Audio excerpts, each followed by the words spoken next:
మనము ఎందుకని వచ్చాం? ఎందుకంటే మనుషులు పాపము చేస్తారని దేవునికి తెలియదా అని ఒక ఆలోచన చేస్తే బైబిల్ గ్రంథం చెప్తుంది పాపము చేస్తారని దేవునికి తెలుసునే చెప్తుంది. పుట్టక మునిపే ఒక వ్యక్తి ఎలా ఉంటాడో చాలాసార్లు బైబిల్లో దేవుడు చెప్పారు. ఒక మనిషి పుట్టక మునిపే ఎలా ఉంటాడో, ఆ మనిషి స్వభావం ఎలా ఉంటుందో, వాళ్ళ జీవితం యొక్క ఫలం ఎలా ఉంటుందో, మంచి చేసే వాళ్ళ గురించి చెప్పాడు, చెడు చేసే వాళ్ళ గురించి కూడా చెప్పాడు. ఒక వ్యక్తి పుట్టక మునిపే అతను అడవి గాడిద వంటి వాడని చెప్పాడు. పుట్టక ముందే అందరికీ అతను ఎదురుగా ఉంటాడని చెప్పాడు.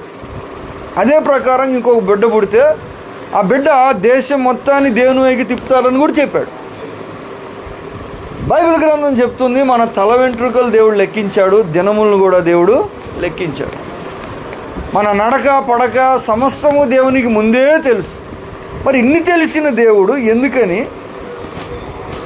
పాపం చేసే స్వభావం? ఎందుకంటే పాపం లేని నరుడు లేడని బైబిల్ చెప్తుంది. మరి పాపం చేస్తారని తెలిసిన దేవుడు ఎందుకని నరులను పుట్టిస్తానే ఉన్నారు?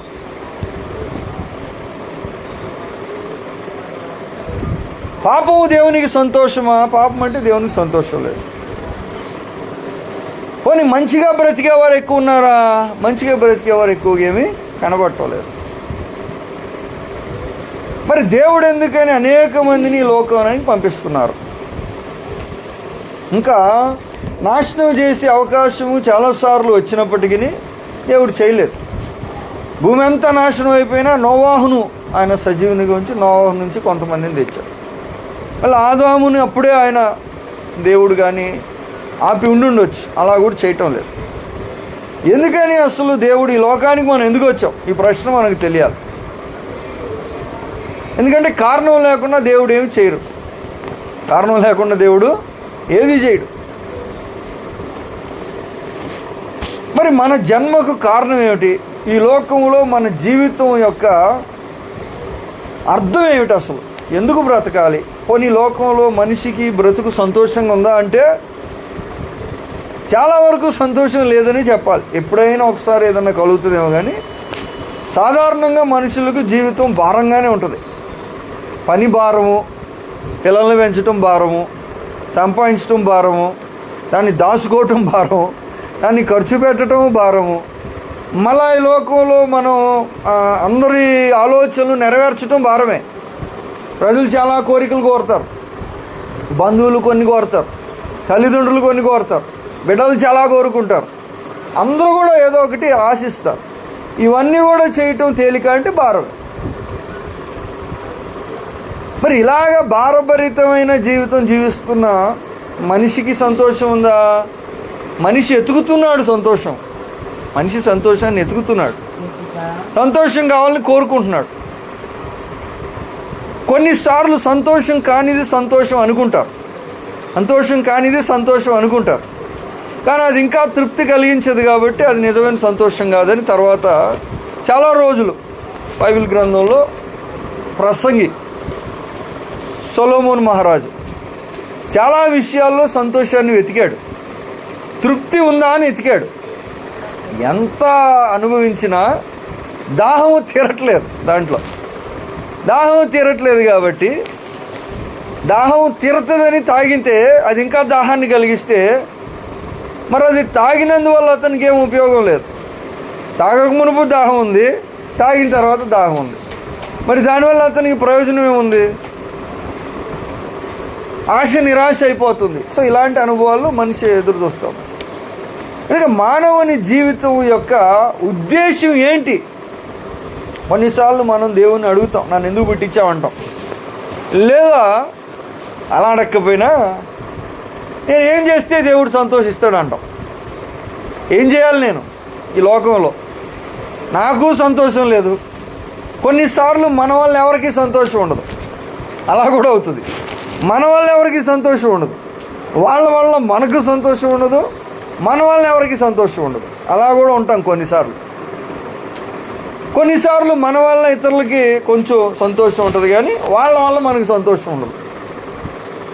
పోనీ దేవునికి సంతోషం ఉందా అంటే మనం ఉన్న స్థితిలో దేవునికి కూడా పెద్ద సంతోషం సో ఈ ప్రశ్నకు జవాబు, ఎందుకు వచ్చాము అసలు? దేవుడే పంపించారు, కొంతకాలం ఉండమన్నారు, తర్వాత దేవుడు తీసుకెళ్తారు. మరి ఈ కాలం ఏం చేయాలి? ఏదో ఒకటి చేయకుండా ఎవరు ఉండలేరు, ఏదో ఒకటి చేస్తూనే ఉంటారు. ఆ చేసింది చేయవలసిందేనా? ప్రశ్న ఏంటంటే, చేసేది చేయాల్సిందేనా? అసలు ఏం చేయాలి? ఎందుకు వచ్చామో తెలియాలి. ఒక ప్రాంతానికి మనం వెళ్తే ఆ ప్రాంతానికి ఎందుకు వెళ్ళామో మనకు తెలియాలి. వివాహానికి వెళ్తే శుభాకాంక్షలు చెప్పడానికో, లేకపోతే వాళ్ళతో కలిసి సంతోషించడానికి ఇలాగ మనం వెళ్తాం. మందిరానికి వస్తే దేవుణ్ణి ఆరాధించడానికో, లేకపోతే మన సమస్యకి సమాధానం తెచ్చుకోవటానికో, దేవుని తెచ్చుకోవటానికో, కృతజ్ఞతలు చెప్పడానికో వెళ్తాం. సో ప్రతిదానికి ఒక కారణం ఉంటుంది.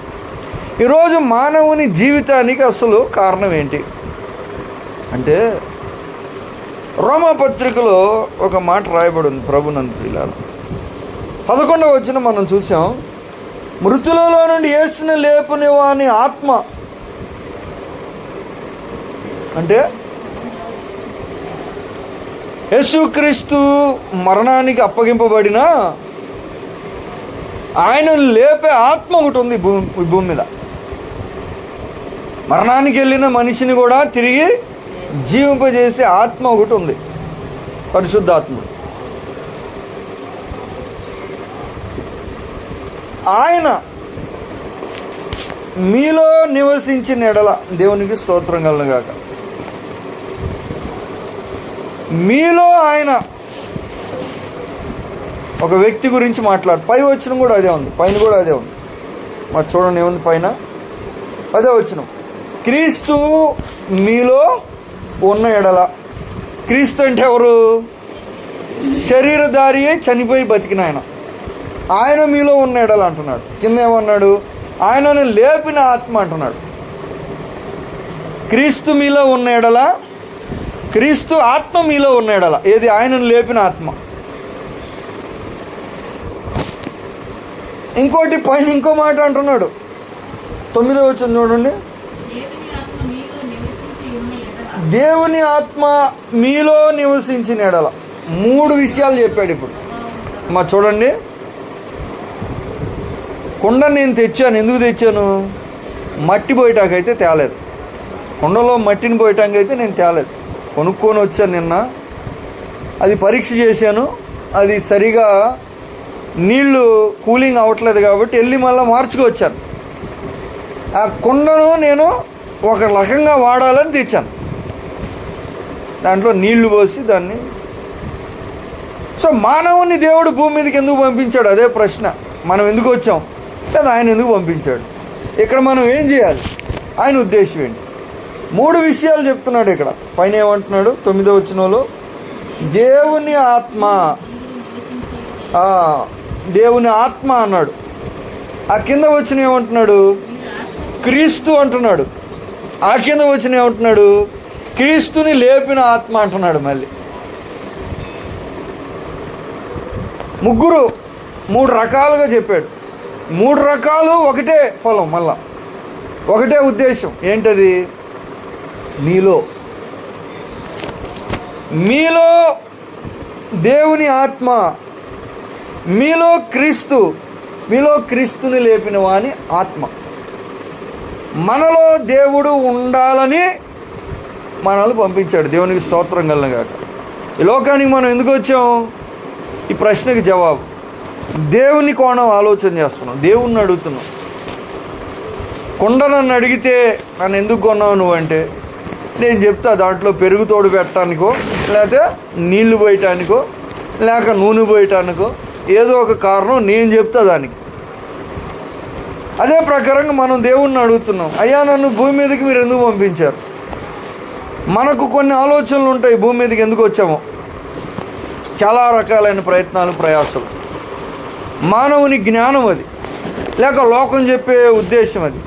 లోకానికి ఎందుకు వచ్చామంటే చాలామంది బ్రతకటానికి వచ్చామంటాం, లేకపోతే ఎందుకు వచ్చామో తెలియదు అంటాం. ఎందుకు వచ్చామో మాకే తెలీదు, ఎప్పుడు పోతామో మాకే తెలీదు, ఏం చేస్తున్నామో కూడా మాకు తెలీదు, ఏం జరుగుతుందో కూడా మాకు అసలు ఏమీ తెలియదు. యేసు ప్రభు వారు కూడా ఈ మాట అన్నారు. ఏమన్నారు? తండ్రి వీరేమి చేయించున్నారో వీరు ఎరుగురు, ఏం చేస్తున్నారో తెలియదు అంటున్నాడు. వాళ్ళు తెలుసు అనుకుంటున్నారు కానీ వాళ్ళకి తెలీదు. ఏదో చేస్తున్నారు, ఏం చేస్తున్నావో మాకు తెలుసు అనుకుంటున్నారు. అంటే వాళ్ళ వరకు అది తెలిసినట్టే కానీ దేవుని నుండి అది కానీ ప్రారంభిస్తే వాళ్ళు ఏం చేస్తున్నారో వాళ్ళకి తెలియదు అన్నాడు. అని ఈ లోకంలో మానవుని ఉద్దేశం, మానవుని జీవితం పట్ల దేవుని ఉద్దేశం ప్రభువుని ప్రియులారా ఏంటంటే, మనం సుఖంగా ఉండాలని ప్రయత్నం చేస్తాం. కొన్నిసార్లు సౌకర్యంగా ఉండాలని ప్రయత్నం చేస్తాం. కొన్నిసార్లు సమృద్ధిలో ఉండాలని ప్రయత్నం చేస్తాం. కొన్నిసార్లు ఆరోగ్యంగా ఉండాలని ప్రయత్నం చేస్తాం. కొన్నిసార్లు గౌరవంగా ఉండాలని ప్రయత్నం చేస్తాం. మనం రకరకాలుగా అనుకుంటాం. కాసేపు ఇలాగ ఉండాలని, కాసేపు అలాగ ఉండాలి, కాసేపు అన్నీ ఉండాలని. అసలు ఏం చేయాలి, ఎలా ఉండాలి, ఎందుకు వచ్చాం? దేవుని మాట మనం అడిగితే, క్రీస్తు మీలో ఉండటానికి దేవుడు మిమ్మల్ని భూమి మీదకు పంపాడు. దేవునికి స్తోత్రం కలుగాక. ఎందుకు వచ్చావు ఇక్కడికి? దేవుడు మనలో ఉండాలని మనల్ని పంపించాడు. అందుకు పంపాడు భూమి మీదకి. దేవుని ఆలోచన అది. మీరు ముందు భూమి మీదకి వెళ్తే అప్పుడు నేను వచ్చి మీలో నివాసం చేస్తాను. దేవుని ఆత్మ, క్రీస్తు, లేదా క్రీస్తుని లేపిన వాని ఆత్మ, పరిశుద్ధాత్మ, ముగ్గురు కూడా ఎక్కడ ఉండాలనుకుంటున్నారు? మనలోనే ఉండాలనుకుంటున్నారు. మనం వచ్చిన కారణం అది. దేవుడు మనలో ఉంటే మనం వచ్చిన పని సఫలం అవుతుంది. పుట్టిన ఉద్దేశం సార్థకం అవుతుంది, ఏం చేసినా ఏం చేయకపోయినా. ఇక్కడ రాయబడిన మాట ఏమంటే, క్రీస్తు యేసును లేపిన వాడు మీలో నివసించిన ఎడల మీ శరీరమును కూడా తన ఆత్మ ద్వారా జీవింపజేయను. అంటే ఆయన మనలో కొనసాగుతూ ఉండాలి. ఇది మన ప్రయత్నం, ప్రయాస. ఈ భూమి మీద మనం చేయవలసింది ఏంటి? నాకు చాలా పని ఉంది అంటారు. ఇసిగిబాకు, నాకు చాలా పని ఉంది, ఊరికే ఫోన్ చేయకు, నాకు చెప్పు, తొందర చెప్పు, ఫోన్ చేయకు, ఊరికే ఫోన్ చేయకు, ఏం కావాలి చెప్పు అంటారు. నాకు చాలా పని ఉంది. ఏం పని నీ పని? నా పని ఏంటంటే వేరే ఏదో చెప్తారు దానికి. ఏంటి పని అసలు? భూమి మీద మనిషి పని ఏంటి? భూమి మీద మనిషికి ఒకే పని ఉంది. అది దేవుని చేత అతనికి ఇవ్వబడిన పని. ఆ పని చేయటానికి అనేకమైన పనులు చేయాలి. ఆ పని చేయటానికి మిగతా పనులన్నీ చేయాలి. మనం ఒక ఆలోచన చేస్తాం. నేను అనుకున్నప్పుడు ఏదో చదివి సంపాదించాలి అనుకున్నాం. అవకాశాలు ఉన్నాయి భూమి మీద. చదువుకోవడానికి అవకాశం ఉంది, ఎంత కావాలంటే అంత. సంపాదించడానికి అవకాశం ఉంది, చదువును బట్టి, లేదా జ్ఞానం బట్టి, లేదా ధైర్య సాహసాలను బట్టి సంపాదించడానికి అవకాశాలు ఉన్నాయి. ఈ లోకంలో ప్రయాణాలు చేయడానికి చాలా రకాలైన అవకాశాలు ఉన్నాయి. అయితే అసలైన పని ఏంటంటే దేవుణ్ణి తనలో కలిగి ఉండటం. అది అసలు పని. ఈ భూమి మీద మనిషికి దేవుడు ఇచ్చిన పని అది.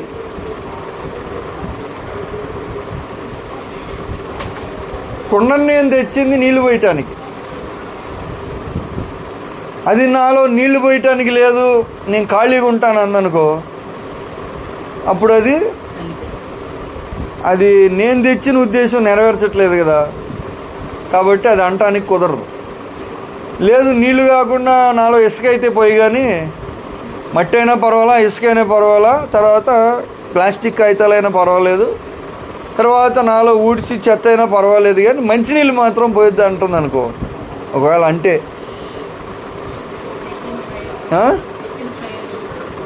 దానికి కానీ నోరుండి, దానికి కానీ తెలివితేటలుండి, మైండ్ ఉండి ఎక్కడో చోట పొయ్యిటాకి లేదని చేతులు కూడా ఉండి అడ్డం పెడుతుంది అనుకో, నేనేం చేస్తా? కోపం వచ్చి కుండని కొడితే ఏమవుద్ది? అది అర్థమవుతుంది మీకు? ఒక కుండకి నాకు ఎలాంటి ఒక వ్యత్యాసం ఉందో, ఇంకా చాలా వ్యత్యాసం ఉంది మనిషికి దేవునికి. బైబిల్ గ్రంథం చెప్తుంది, అంతరిక్షములు దేవుని మహిమను వివరిస్తున్నాయి. అంటే అంతరిక్షం అంటే చూస్తే తెలుసుద్దంట దేవుని మహిమ ఎటువంటిదో. లెక్క పెట్టారు, ట్రిలియన్స్ అంటున్నారు నక్షత్రాలు. అంటే కోట్ల కోట్ల కోట్లు అంట. ఇప్పుడు భూమి మీద ఉన్న మనుషులు 800 చిల్లర కోట్లు. ఒక్కొక్క మనిషికి కానీ నక్షత్రాలు పంచిపెడితే కొన్ని కోట్ల కోట్ల నక్షత్రాలు వచ్చినాయి ఒక మనిషికి. ఇది భూమి మీద ఉన్న ఒక మనిషి 800 చిల్లర కోట్లకి ఉన్న నక్షత్రాలు ఇప్పుడు ఎన్ని ఉన్నాయో తెలిసిని పంచిపెడితే ఇంకెన్ని ఉన్నాయో తెలియదు. తెలిసినంత వరకు పంచిపెడితే ఒక్కొక్కడికి కొన్ని కోట్ల కోట్ల నక్షత్రాలు ఉన్నాయంట. వేల కోట్ల నక్షత్రాలు ఒక మనిషికి వస్తున్నాయి. సూర్యుడు ఒక నక్షత్రం. సూర్యుడు చుట్టూ 9-10 గ్రహాలు ఉన్నాయి. ఆ గ్రహాల్లో ఒకటి భూమి. చాలా చిన్న నక్షత్రం అది సూర్యుడు. ఇలాంటి వేల కోట్ల నక్షత్రాలు ఉన్నాయంట సృష్టిలో. ఒక్కొక్కడికి పంచితే ఆ నక్షత్రాల్లో ఈ నక్షత్రం ఎంత, దాంట్లో భూమి ఒక గ్రహం, దాంట్లో మనిషి ఎంత, ఈ మనిషికి ఆ దేవునికి ఎంత వ్యత్యాసం ఉంది ఆలోచన చూడమంటున్నా. నక్షత్రం, ఆకాశం. అందుకనే కీర్తనలో ఒక మాట అన్నాడు, నీవు కలుగజేసిన సూర్యచంద్ర నక్షత్రములను చూడగా, అంటే ఆయన చూసుంటాడు ఆత్మలో. పెద్ద ఆయన ఒక ఆయన ఆత్మ వెళ్ళిపోద్దంట ఆయన ఎక్కడెక్కడ పరలోకాన్ని. ఆయన చెప్తున్నాడు నక్షత్రాలు చాలా పెద్దగా ఉంటాయి, చుట్టానికి చిన్నగా ఉంటున్నాయి కానీ చాలా పెద్దగా ఉంటాయి నక్షత్రాలు అంటున్నాడు. ఆయన ఆత్మ వెళ్తుందంట. ఆయన శిష్యుడు కూడా వెళ్తున్నాడు, మళ్ళీ ఆయన అదే చెప్తున్నాడు, ఇద్దరు అదే చెప్తున్నారు. కీర్తనలో ఈ మాట ఉంది. దావీదు మహారాజు అన్నాడు, సూర్యచంద్ర నక్షత్రములను నేను చూడగా నరుని లక్ష్య పెట్టుటకు నరుడే పాటివాడు. దానితో పోల్చి అప్పుడు ఆశ్చర్యపడుతున్నాడు. దాన్ని చూశాడు, మనిషిని చూశాడు. అయ్యో అంతున్నాయి, మనిషి వింటున్నాడు, ఈ మనిషిని నువ్వు లక్ష్య పెడుతున్నావంటే అసలు మనుషుడు ఏ పాటివాడు అన్నాడు. అంటే ఆయన కనిపించుంటాయి ఇలాగా, ఎందుకంటే ఆ మాటకు అదే అర్థం వస్తుంది. అసలు మనిషి ఏ పాటివాడు, నువ్వు ప్రేమించావు, లక్ష్య పెడుతున్నావు, చాలా ఉన్నతమైన స్థానం ఇచ్చాడు దేవుడు. మనిషిగా మారాడు, మనిషిలో ఉంటానంటున్నాడు, మనిషితో ఉంటానంటున్నాడు. మరి చూడండి, ఇప్పుడు ఈ భూమి మీద మన పని ఏంటి మనకు అర్థం అవ్వాలి ముందు. ప్రధానంగా చాలా పనులు ఉన్నాయి నాకు అంటారు. ఎక్కడికి వెళ్తున్నావంటే ఒకడేమో పొలానికి వెళ్తానని అంటున్నాడు, ఒకడేమో వ్యాపారానికి వెళ్తానంటున్నాడు, ఒకడేమో పెళ్ళికి వెళ్తానంటున్నాడు, ఒకడేమో పరీక్షించడానికి వెళ్తానంటున్నాడు. ఎక్కడెక్కడికో వెళ్తున్నారు. నా పని అదే అనుకుంటున్నారు, నా పని అదే అని వాళ్ళు అనుకుంటున్నారు. అని వాస్తవానికి వాళ్ళ పని అది కాదు.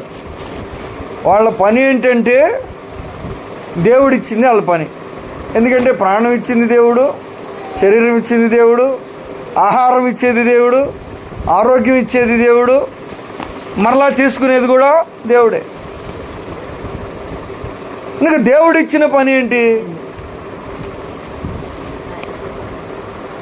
ఇప్పటికే సగం టైం అయిపోయింది. ఇంకొక ప్రాబ్లం ఏంటంటే ఆ పని చేయకుండానే సగం టైం గడిపేశాం. సగం అయిపోయింది కొంతమందికి, 30 అయిపోయింది, 30 అయిపోయింది కొంతమందికి టైం అది చేయకుండానే.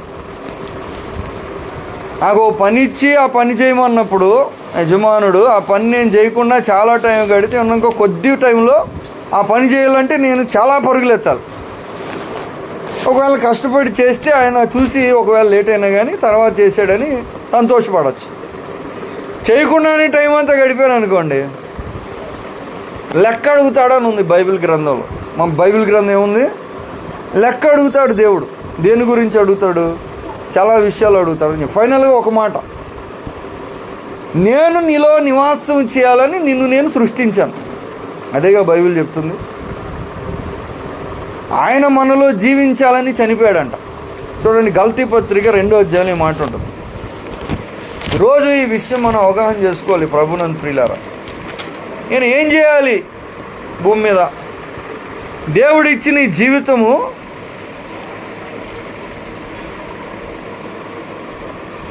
గలతీ పత్రిక 2వ అధ్యాయం 20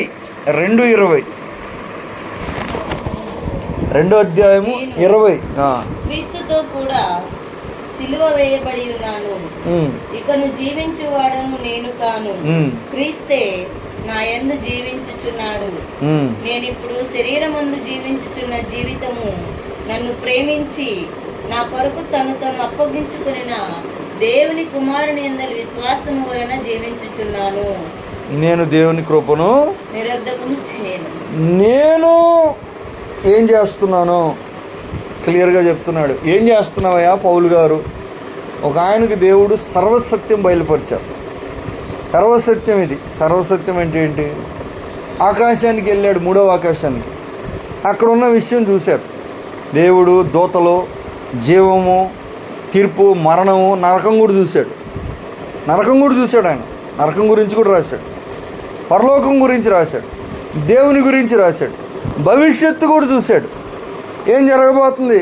కాలం అంతమైపోయినప్పుడు ఏం జరుగుతుంది? సాతాన్ని అగ్నిగుండంలో వేయటం, మరణాన్ని అగ్నిగుండంలో వేయటం, సాతానుతో పాటు శరీరానుసారంగా జీవించిన వాళ్ళు కూడా అగ్నిగుండంలో వేయటం, అన్నీ చూశాడు. ప్రారంభం చూశాడు, అంతం చూశాడు, పరలోకం చూశాడు, పాతాళం చూశాడు, మనుషుల హృదయాలన్నీ చూసేశాడు.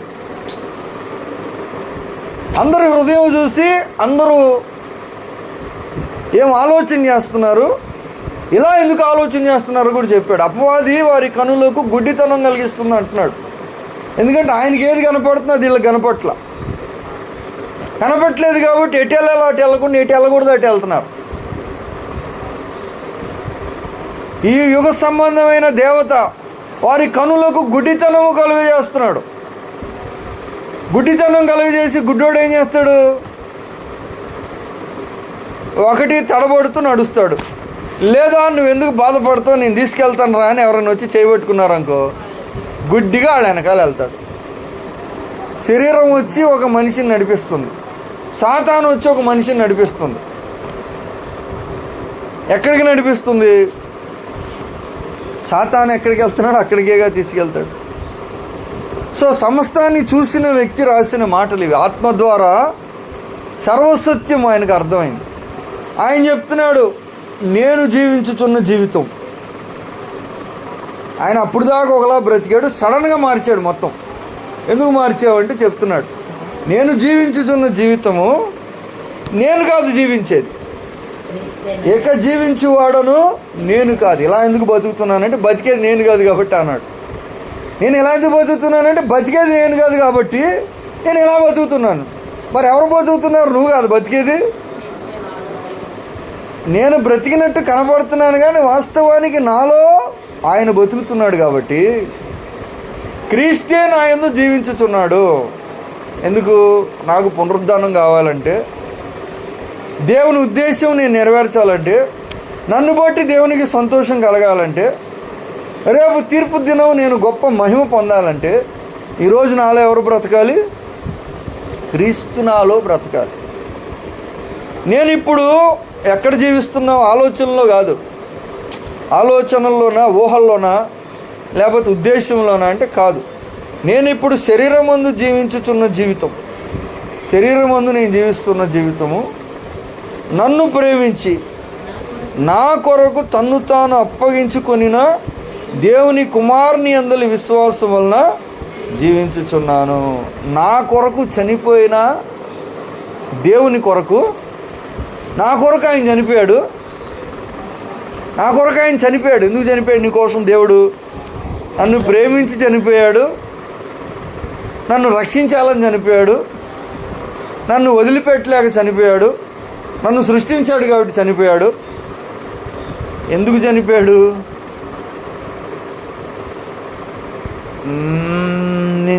నాలో బ్రతకాలని చనిపోయాడు. అది చెప్తున్నాడు కారణం. అమ్మ ఎందుకు చనిపోయాడంట? ఆయన ఎందుకు చనిపోయాడంటే నా ఇష్టం వచ్చినట్టు నన్ను నడిపించడానికి కాదు, నాకు ఏది రైట్ అయితే అది చేయటం, ఎటు వెళ్ళాలనిపిస్తే అటు వెళ్ళటం. ఇక ఈ జీవితం నాది కాదు.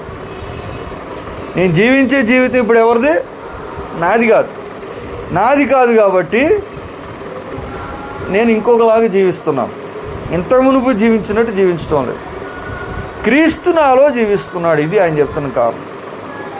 దేవుడు మనలో ఉండాలని మనల్ని దేవుడు చేసుకున్నాడు. ఆ కార్యం నెరవేరటం లేదని ఆయన భూమి మీదకి వచ్చి తన ప్రాణాన్ని కూడా అర్పించాడు. అలా బ్రతకటం మనకు తెలియదని తన ఆత్మను కూడా ఇచ్చాడు. అలా ఉండటానికి తన వాక్యాన్ని కూడా ఇచ్చాడు. దేవుడు మనలో ఉండాలి అంటే ఆ వాక్యాన్ని మనకి ఇచ్చాడు. వాక్య రూపుగా ఆయన మనం దాని ప్రకారం చేసినప్పుడు ఆయన ఉంటాడు. ఆత్మను ఇచ్చాడు. ఆత్మానుసారంగా జీవించినప్పుడు ఆయన మనలో ఉంటాడు. సంఘ క్రమాన్ని కూడా ఇచ్చాడు. ఇలా చేయండి, ఇలా చేయండి, ఇలా చేయండి. ఎందుకని? అలా చేసినప్పుడు ఆయన ఉంటాడు. అలా చేయకపోతే ఆయన ఉండడు. ఎందుకు చేయాలి? ఒకటి, దేవుడు నిన్ను సృష్టించింది అందుకే. ఒక అబ్బాయి ఒక పడవ బొమ్మ వాళ్ళ నాన్నగారు తయారు చేసి ఇచ్చారు. అతనికి తయారు చేసి ఇచ్చారు మంచి పడవ బొమ్మ. దాని మీద ఆడి పేరు కూడా రాశాడు. చక్కతో మంచి పడవ బొమ్మ చేసి ఆ పిల్లోడి పేరు రాశాడు వాళ్ళ నాన్నగారు. వాడు ఆడుకుంటా ఉన్నాడు నీళ్ళలో. దాన్ని చక్కగా ఆడుతా కొద్ది రోజులు బాగున్నాడు. ఒకసారి ఆటల్లో పడి, సందడిలో పడి, చాలా విషయాల్లో ఆటల్లో పడవ బొమ్మ పోయింది, నీళ్ళలో కొట్టుకెళ్ళిపోయింది. పోయింది. అది బాధపడ్డాడు. అయ్యో పోయింది నాది పడవ. వాళ్ళ నాన్నగారు అడిగితే ఏదో అంటే పోయింది నాన్న అన్నాడు. ఎందుకు పోగొట్టావంటే ఇక పోయింది, ఏం మాట్లాడలేదు. ఒక నెల రోజులు అయిన తర్వాత వేరే ఊరు వెళ్ళాడు. గ్రామం నుంచి ఊరు వెళ్తే ఆ ఊరిలో ఒక షాపులో అదే పడవ బొమ్మ కనపడుతుంది. అది షాప్లో ఉంది. వెళ్ళి చూశాడు, నా పడవ బొమ్మలాగే ఉంది, సేమ్ ఇట్లా ఇంకో తయారు చేసి. పోతే వీడి పేరు కూడా ఉంది దాని మీద. వీడి పేరు కూడా దాని మీద ఉంది. ఇతందే అది. వాస్తవానికి ఇది అతంది. కానీ ఇప్పుడు ఎక్కడ ఉంది? షాప్లో ఉంది. నాది అంటాడు వీడు. అసలు మా నాన్న నా కోసం చేశాడు, నా పేరు రాశాడు, నాది అంటున్నాడు. నీది ఎప్పుడు నీది? నీ దగ్గర ఉన్నప్పుడే నీది. నువ్వు బాగొట్టుకున్నాక నీది ఎలాగవుద్ది? ఇప్పుడు ఎవరి దగ్గర ఉంది? షాపులో ఉంది. ఇప్పుడు ఎవరిది? ఒకప్పుడు నీదైనా వాస్తవానికి నీ పేరున్నా ఇప్పుడు మాత్రం నీ దగ్గర లేదు కాబట్టి, నువ్వు పోగొట్టుకున్నావు కాబట్టి నీది కాదు. ఇంకా మళ్ళీ అది నీది అవ్వాలంటే ఏం చేయాలి? మళ్ళీ డబ్బులు పెట్టి కొనుక్కోవాలి. ఆ పిల్లోడు ఏడుస్తున్నాడు. ఏడుస్తూ ఉంటే వాళ్ళ నాన్నగారు పోయి మళ్ళీ డబ్బులు ఇచ్చి దాన్ని మళ్ళీ కొని తెచ్చాడు. యేసు ప్రభు మళ్ళా వచ్చాడు. దేవుడు మనిషిలో నివాసం చేయాలని సృష్టిస్తే మనిషి పోగొట్టుకున్నాడు. పోయిన దాన్ని మళ్ళా ఇవ్వటానికి యేసు ప్రభు వచ్చి మళ్ళీ తన రక్తం ఇచ్చి కొన్నాడు. ఏం కొన్నాడు? దేవుడు మనిషిలో నివాసం చేసే అవకాశం కొన్నాడు. అది దేవుడు ఇచ్చి కొన్నది. అర్థమవుతుందా? దేవుడు మనలో నివాసం చేయాలని, మనం దేవుని సన్నిధిలోనికి ఆటంకం లేకుండా వెళ్ళాలని అవకాశం కొన్నాడు. అది ఆయన ఇచ్చింది. మనం దేనికి వాడుకోవటం ట్రై చేస్తున్నాం?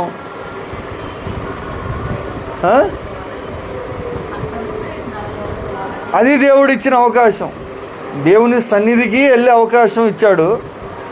దేవుని సన్నిధికి వెళ్ళి దేవుడు మనలో నివాసం చేసేలాగా చేసుకునే అవకాశం ఇచ్చాడు. ఇది ఫైనల్గా దేవుడు ఇచ్చిన అవకాశం. ఈ అవకాశం దేవదూతలకు ఉందో లేదో తెలియదు, కానీ పడిపోయిన దేవతలకు మాత్రం లేదు. నరునికే ఉంది. నరుని కూడా అందరికీ లేదు, కొంతమందికే ఉంది. ఆయన ఎవరిని కోరుకున్నాడో వాళ్ళకే ఉంది, మిగతా వాళ్ళకి లేదు. ఇది ఎందుకు లేదో కూడా చాలామందికి అర్థం కావట్లే. వేదాంతులకి దేవుని దగ్గరికి వెళ్ళి కొంతమంది ఈ విషయం వాదించారు కూడా.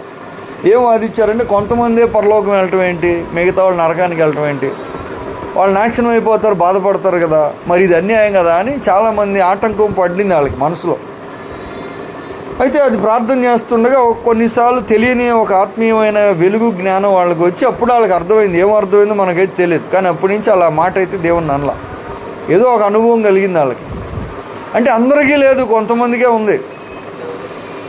ఈ అవకాశం ఎందుకు వచ్చింది? ఏం చేయాలంటే దేవుణ్ణి మనలో పెట్టుకోవాలి.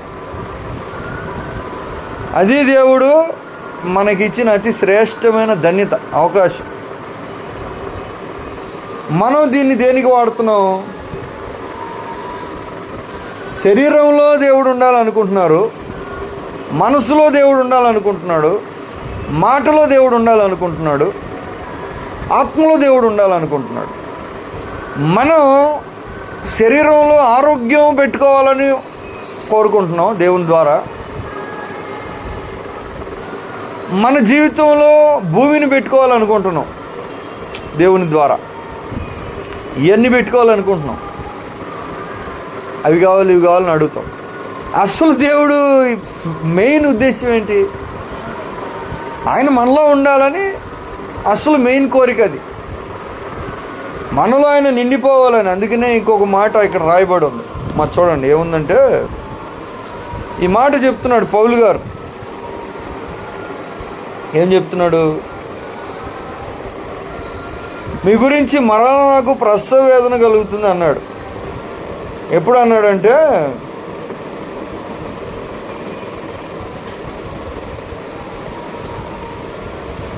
చెప్తా.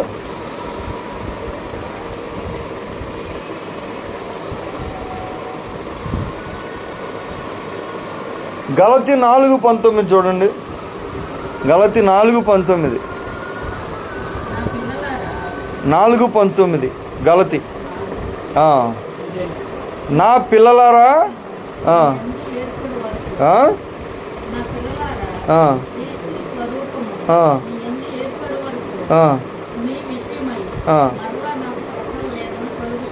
ఏమి ఏర్పడాలంట? మరలా ప్రసవ వేదన పడుతున్నాడు. ఇంత మునుపు ఒకసారి పడ్డాడు. ఎందుకని? నికోదేము వచ్చాడు, పరలోక రాజ్యం చేరుకోవాలంటే ఏం చేయాలి అంటే యేసు ప్రభు చెప్పారు, ఒకడు కొత్తగా జన్మిస్తేనే కానీ దేవుని రాజ్యం చూడనేరడు. అంటే ముసలోడు ఎలా జన్మిస్తాడు అన్నాడు. ముసలోడు ఎలా జన్మిస్తాడు అంటావేంటి? నువ్వు బోధకుడు, నీకు తెలీదు అన్నాడు ఈయన. అంటే నాకు తెలీదయ్యా అంటే నీటి మూలముగాను ఆత్మ మూలముగాను జన్మిస్తేనే కానీ అతడు పరలోక రాజ్యం చేరుకోడు. అంటే రెండో జన్మ, నీటి మూలంగాను ఆత్మ మూలంగాను.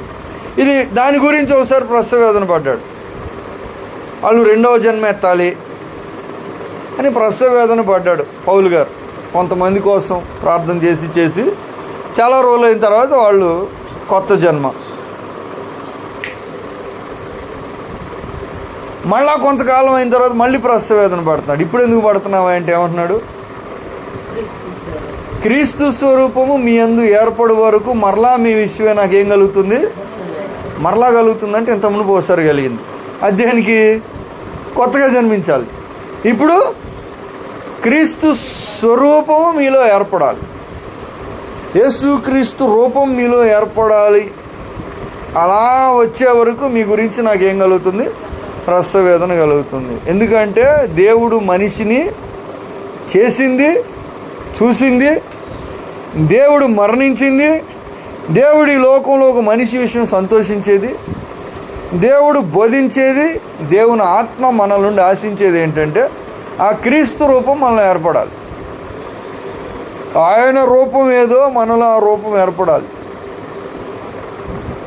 దానికోసం దేవుడు మనిషిని చేశాడు, మనిషిని ఆయన ఏర్పాటు చేసుకున్నాడు, పిలిచాడు, రక్షించాడు, ఆత్మనిచ్చాడు. సో దేవుడు మనలో ఉండాలి, నిండిపోవాలి. ఇది మన జీవితంలో దేవుని యొక్క ఉద్దేశం. ప్రభు అందుకు వచ్చాం భూమి మీదకి. భూమి మీదకి ఎందుకు వచ్చాం? అందుకు వచ్చాం. క్రీస్తు మనలో జీవించాలని మరణించాడంట. ఆయన పోతే పోయాడు, నాకేం బాధ, పోతే పోనీవయా, ఎవరికేం పట్టింది, నా బతుకు నాదే అన్నాం అనుకో, అప్పుడు ఆయన మరణం నిరర్ధకం అయిపోద్ది. మేము చనిపోమన్నాం ఏంటి? మేము అడిగామా? ఆయన చేశాడు కాబట్టి ఆయన చనిపోయాడు, నేను నా ఇష్టం వచ్చినట్టు బ్రతుకుతాను అనటం కరెక్ట్ కాదు. ఎందుకంటే అలా ఒకవేళ కానీ మనం అంటే అప్పుడు అంత గొప్ప రక్షణ మనం నిర్లక్ష్యం చేశాం కాబట్టి అప్పుడు దేవుడు ఏమంటాడంటే, అప్పుడు నరకానికి వెళ్తున్నాం ఒట్టు మనం. అప్పుడు దేవుడు ఏమంటాడు? అయ్యా నరకానికి వెళ్తా అంటే సరిపోతే పని అంటాడు. అంతేగా? మనం ఆయన చనిపోయి నా ఇష్టం వచ్చినట్టు నేను బతుకుతానంటే, అలా బ్రతికితే నరకానికి వెళ్తున్నారు ప్రభు అంటే, సరే వెళ్తే వెళ్ళలేము, మరి నన్ను ఏం చేయమంటావు అంటాడు. నీకు ఈరోజు నేను చెప్పాలనుకున్న చిన్న ఆలోచన ఇది. ప్రభునందు పిల్లలు, దేవుడు మనలో నివాసం చేయాలి. అది దేవుడు కోరుకున్న జీవితం. ఎక్కడైనా ఉండండి, ఏ పనైనా చేయండి, ఏమన్నా తినండి, తినకుండా ఉండండి, ఎలాగైనా ఉండండి. ఫైనల్గా దాని ఫలం ఏమిటి? దేవుడు మనలో ఉండాలి. దేవుని ఆత్మ, దేవుని వాక్యము, క్రీస్తు ఆత్మ, యేసుక్రీస్తు వారు. యేసుక్రీస్తు వారు విరవబడిన శరీరము, చిందించిన రక్తంగా మనలో ఉంటారు. యేసు ప్రభువారు వాక్యమై మనలో ఉంటాడు. యేసు ప్రభువారు పరిశుద్ధాత్ముడై మనలో ఉంటాడు. యేసుక్రీస్తునందు విశ్వాసమును బట్టి మనం ఆయన మనలో ఉంటాం. దేవుడు మనిషి ఏమైపోవాలి? ఒకటైపోవాలి అన్ని రకాలుగా. తండ్రి ఎలాగైతే కుమారుడికి తండ్రి ఏం తేడా లేదు, ఇంకా చెప్పలేకపోతున్నారు. ఇద్దరు ఒకేలాగా ఉన్నారు. ఈయన ఎలాగున్నాడు, ఆయన ఎలాగున్నాడు, ఆయన ఎలాగున్నాడు, ఈయన ఎలాగున్నాడు. ఈయనలో ఆయన ఫుల్గా ఉన్నాడు, ఆయనలో ఈయన ఫుల్గా ఉన్నాడు. ఏమి అలాగైపోయారు. మనం ఆయనతో అలాగ అవ్వాలని చెప్తున్నాడు. అది దేవుడు మనిషిని చేసిన ఉద్దేశం. అందుకొచ్చాం ఈ భూమి మీదకి. ఆ మార్గానికి నడిపించే మార్గంలో మనం ప్రయాణం చేయాలి. అలాగ అడుగులు వేయాలి. బైబిల్ చదివినా, ప్రార్థన చేసినా, కొన్ని పనులు మనం ఉపేక్షించుకున్నా ఈయన చెప్తున్నాడు కదా, ఆయనలాగా నేను బతుకుతున్నాను. ఎందుకంటే ఈ బ్రతుకు ఇంక నాది కాదు. ఇప్పుడున్న బ్రతుకు నాది కాదు, ఆయనది. ఎందుకంటే నా మరణం ఆయన తీసుకున్నాడు కాబట్టి నా జీవాన్ని ఆయనకి నేను ఇస్తున్నాను. ఆయన నాలో నివాసం చేయటానికి సృష్టించాడు. ఇలాగాని మనం చేస్తే నిజమైన సంతోషం అనుభవిస్తాం ప్రభునందు ప్రియులారా.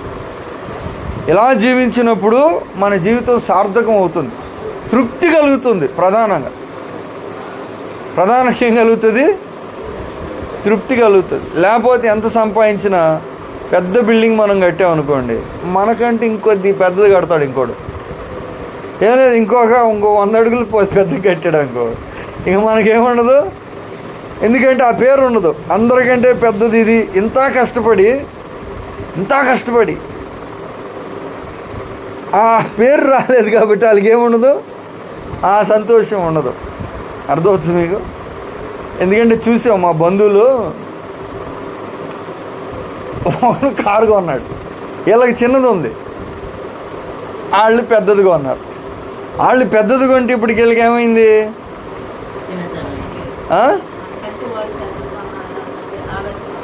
కాబట్టి ఏం చేయాలి ఇప్పుడు? వాళ్ళంత ఉండకూడదంట కారు. కొలతలు చూశారు కారు, ఈలో బుక్ చేసుకున్నారు. ఈ కారుకి ఆ కారుకి స్పెషాలిటీ ఏంటి? అది అన్నిట్లో దీనికంటే కొద్ది పెద్దగా ఉంది. కొంచెమే, పెద్ద తేడా ఏం లేదు, కానీ పెద్దది ఉండాలి వాళ్ళకంటే. ఇప్పుడు కారు ఇట్నుంచి అటు వెళ్ళటానికి కాదంట. కారు ఎందుకు ఇట్నుంచి అట్నుంచి ఇటు వెళ్ళటానికి కావాలి, ఎండలో వర్షంలో. అలా కాదంట. ఆ కారు వాళ్ళకంటే పెద్దగా ఉంటేనే వీడికి సాటిస్ఫాక్షన్, లేకపోతే లేదు. ఆడుకోవటానికి కాదు, వాళ్ళతో పోల్చుకోవటానికి కావాలి. వీళ్ళకి పోల్చుకుని సాటిస్ఫై అవ్వాలి. ఏం సాటిస్ఫాక్షన్ కావాలి నీకు?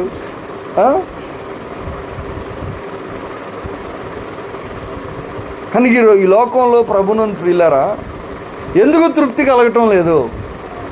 ఎందుకంటే అసలు తృప్తి ఎక్కడ ఉందో తెలియట్లేదు. తృప్తి దేవునిలో ఉంది. యేసు ప్రభువు చెప్పాడు, నా ఎద్దుకు వచ్చేవాడు ఏమాత్రం దప్పికొనడు, నా ఎద్దుకు వచ్చేవాడు ఏమాత్రం ఆకలిగా ఉండ అన్నాడు.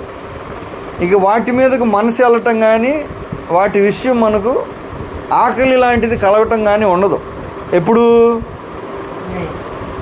దేవుడు మనలో ఉంటే, దేవుడే ఉంటే, దావీదు మహారాజు ఏమంటున్నాడు? నీవు నాకు ఉండగా ఈ లోకంలో ఏది నాకు అక్కర్లేదు. నాకు ఏది అక్కర్లేదు. లోకంలో 1,00,000 ఉంటాయి, కొత్తవి వస్తూ ఉంటాయి. చూడగానే మనకేమవుద్ది?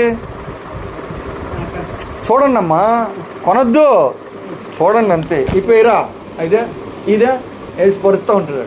చూడంతే, నువ్వు చూడగానే ఏమవుద్ది? ఆ రంగు అసలు నేను నాకు ఆ రంగు బాగుంటుందని వాళ్ళు చెప్పారు, అదే నాకు అసలు. ఇది చూస్తే ఇంకా ఇట్లా పెట్టుకుంటారు, అది కావాలి, ఇది కావాలి, అది కావాలి, ఇది కావాలి. ఆడు చూడమని చెప్పాడు. అవసరం ఉందా చీరలు? అవసరం లేదు. ఎందుకంటే 2 బీరువాలు 2 చీరలు ఉంటాయి. కానీ ఏం లేదు, తృప్తి లేదు. ఎందుకు లేదో తెలియదు, ఎవరికి తెలియదు. ఎందుకు లేదు ఎవరికి తెలీదు. ఇల్లుంది, అది ఉంది, ఇది ఉంది, తృప్తి మాత్రం లేదు. ఎందుకు లేదు అంటే దేవుడు లేడు. మనం ఎందుకు బతుకుతున్నామో మనకు తెలియట్లేదు. దేవుని కొరకు బ్రతుకుతున్నారు కొంతమంది. వాళ్ళు అలా ఎందుకు ఆశ్చర్యపోతున్నారు చూసిన వాళ్ళు.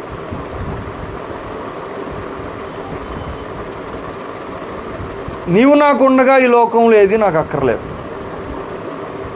ఇప్పుడు పిల్లలు ఐస్ క్రీమ్ కావాలంటారు, మళ్ళీ ఏం కావాలంటారు, చాక్లెట్ కావాలంటారు, మళ్ళీ ఏం కావాలంటారు, మళ్ళీ అని కావాల్సిన అడుగుతారు. వాళ్ళ అమ్మగారి దగ్గర ఉన్నంతసేపు అలా చేస్తారు. సరే, వాళ్ళ అమ్మ నుంచి తీసుకెళ్ళిపోయాం అనుకోండి, పద అని వేరే వాళ్ళు ఎవరిని వచ్చి ఊరు తీసుకెళ్ళిపోయి మొత్తం 100 ఐస్ క్రీమ్లు, 100 చాక్లెట్లు, 100 బిర్యానీలు 100 పెట్టాం అనుకోండి, వాళ్ళు ఏం కావాలంటారు, అమ్మ కావాలంటారు. అంతేగా, వాళ్ళకి ఫైనల్గా అమ్మో లేకపోతే నానో లేకపోతే మా వాళ్ళు మా ఇల్లు మాది కావాలంటారు. ఏమి అనిపించ. అలాగంటున్నాడు కీర్తనకారుడు, నువ్వుంటే ఏది నాకు అక్కర్లేదు, నువ్వు లేకపోతే ఏమున్నా కానీ నాకు సంతోషం లేదు. అర్థమవుతుంది ఇప్పుడు. నువ్వు లేకపోతే ఏమున్నా నాకేముండదు, సంతోషం ఉండదు. మనం అంటున్నాం నాకు ఎందుట్లో సంతోషం లేదు, నాకు ఎందుట్లో సంతోషం లేదు అంటున్నాం. ఎందుట్లో సంతోషం లేదు, ఎందుట్లో ఎందుకు సంతోషం లేదు? టీవీ లేదా? టీవీ ఉంది కానీ టీవీలో సంతోషం లేదు. మరి బంగారం లేదా? బంగారం ఉంది, మరి దాంట్లో సంతోషం లేదు. మరి తినటానికి ఫుల్గా ఉంది, మరి ఏం లేదు, సంతోషం లేదు. అందరు లేరా? అందరూ ఉన్నారు, అందరిలో నీకు సంతోషం లేదు. ఎందుకు లేదు? కీర్తనకారుడు అంటాడు, నీవు లేవు కాబట్టి నాకు సంతోషం లేదు. నువ్వుంటే అది దేవునికి స్తోత్రం కలుగుగా. మనలో దేవుడు ఉండాలి. ఎక్కడ ఉండాలి? మనలో ఉండాలి. అప్పుడు మనకేం కలుగుతుంది? ఇప్పుడు బల్బులో కరెంట్ వెళ్తేనే అది సార్థకం అవుతుంది. లేకపోతే ఎంత పెద్ద బల్బు అయినా 30 లక్షలు పెట్టి కొన్నాం అనుకోండి, పెద్దది క్రిస్టల్ చాండిలీర్ కొని దాంట్లో కరెంట్ వేయకుండా వదిలిపెడితే దాని ఇది బయటికి రాదు. దానికంటే చిన్న బల్బు నయం, ఎందుకంటే దీంట్లో కరెంట్ ఉంది, దాంట్లో కరెంట్ లేదు. ఈరోజు ప్రభునందు ప్రియులారా, ఈ లోకంలో మానవుని జీవితం మనం అడుగుతాం, ఎందుకు వచ్చాను నేను భూమి మీదకి? కష్టాలు ఉన్నాయి, ఇబ్బందులు ఉన్నాయి, ఇరుకులు ఉన్నాయి, శోధనలు ఉన్నాయి, శ్రమలు ఉన్నాయి, కొన్ని సంతోషాలు ఉన్నాయి, అన్నీ ఉన్నాయి. మరి దేవుడు ఎందుకు అనుమతి ఇచ్చాడు? దేవుడు ఈ భూమి మీదకు మనిషిని పంపించింది తనతో ఒకటవమని, ఆయన మనలో ఉండాలని పంపించాడు. ఇవన్నీ మనం చేసుకుని దాంట్లో ఏదో కావాలంటే చూడమని అవకాశం కూడా ఇచ్చాడు. కావాలంటే చూడని అంటున్నాడు. చూడు, సినిమాలు చూడు, 4 చూడు, 5 చూడు, 10 చూడు, 20 చూడు. చూసి ఏమొస్తుంది? చూసి తలకాయ నొప్పి వస్తుంది. తలకాయ నొప్పి వచ్చి ఉన్న నిద్ర పోతుంది. అంతేగా. దేవునికి స్తోత్రం కలుగును గాక. మనకి ఈరోజు ప్రభునందు ప్రియులారా, ఈ భూలోకము ఇరుకులు, ఇబ్బందులు, శోధనలు, ఆటంకాలు కలిగిన లోకమే. కానీ ఈ లోకానికి మనం ఎందుకు వచ్చాం? ఈ లోకానికి మనం ఎందుకు వచ్చామంటే దేవుణ్ణి మనలో నింపుకోవడానికి వచ్చాం. ఈ లోకంలో మనం చేయాల్సిన పని అది. నిజంగా శ్రమ పడే లోకం ఒకటి ఉంది, నరకం. అది అసలు శ్రమ అంటే ఇది కాదు. అసలైన శ్రమ అది, అసలైన సంతోషం అది. ఈ రెండిట్లో ఏదో ఒకటి సంపాదించుకోవడానికి వచ్చాం మనం ఇక్కడికి, భూమి మీద. ఇరుకులు, ఇబ్బందులు ఉంటే దేవుడు ఎందుకు పంపించాడు ఇక్కడికి?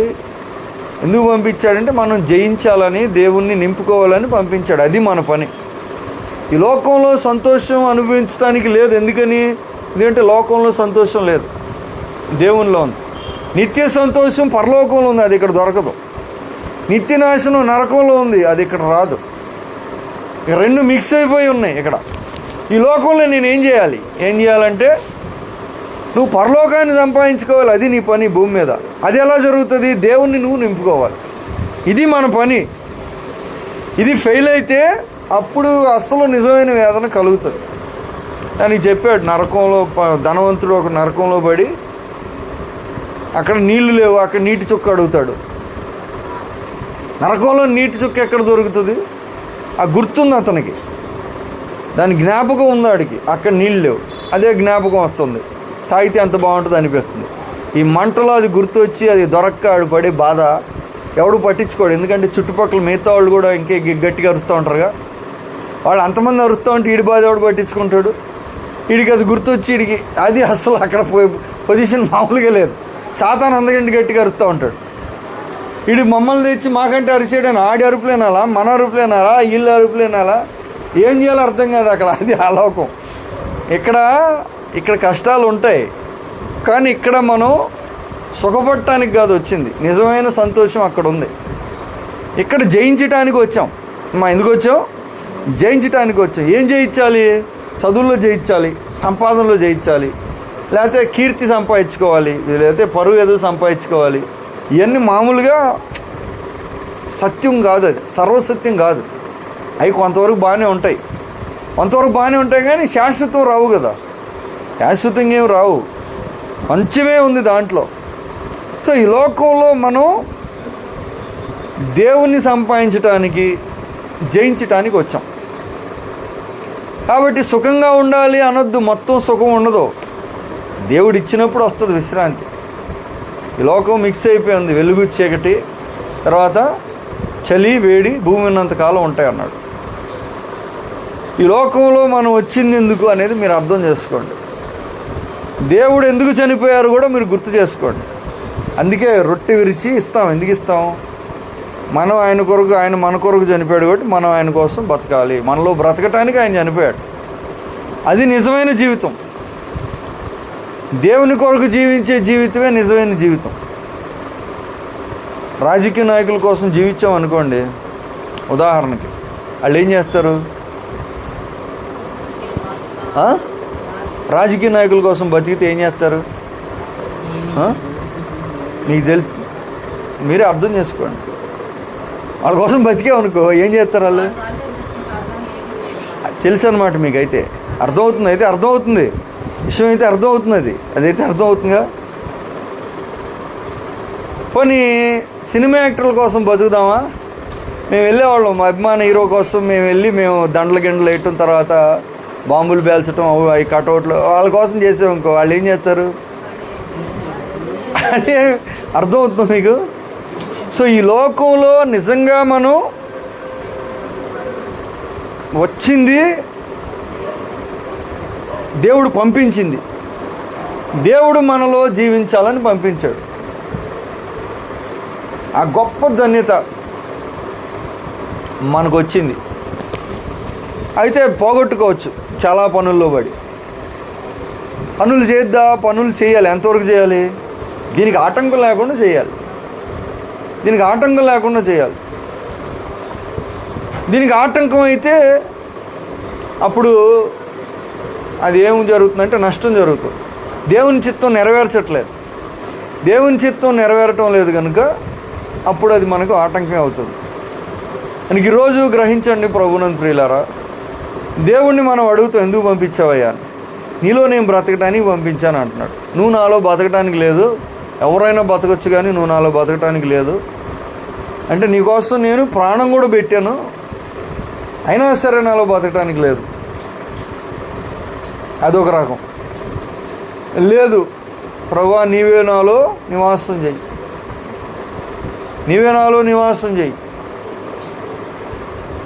అని కొంతమంది దేవుని సన్నిధిలో కనుక మానవుని జీవిత ఉద్దేశం గ్రహించండి. సంతోషించటానికో వేరే పనులు చేయటానికో రాలా. ఇది ఒక యుద్ధరంగం. భూమి జయించాలి. ఏ విషయంలో? దేవుణ్ణి మనలో పెట్టుకునే విషయంలో జయించాలి. మిగతా విషయం ఓడిపోయినా పర్వాలా. బట్టలు లేవనుకో నాకు నష్టమేం లేదు, లేవనుకోండి బట్టలు, నష్టమేం లేదు. ఎందుకంటే నిత్యత్వానికి ఇది రాదు. దేవుడు నాలో లేడనుకో నష్టమే, దేవుడు లేకపోతే నష్టమే. ఎందుకంటే నిత్యం అది సమస్య అయిపోతుంది. అని ఈరోజు ప్రభునందు ప్రియులారా, విన్న ఈ విషయాన్ని బట్టి మనం ఒక తీర్మానం తీసుకొని, ఎందుకు మనం భూమి మీదకి పంపబడ్డామో దేవుని చేత, ఆ కార్యం నెరవేర్చే మార్గాలు, దానికి ఏదైనా ఆటంకాలు ఉంటే దాన్ని తొలగించుకుంటూ దేవునిలో ఉన్న నిజమైన జీవితం, సంపాదించుకోవడానికి ప్రయత్నం చేయాల్సింది మానవ చేస్తున్న చిన్న మాటలు నేను ముగిస్తున్నాను.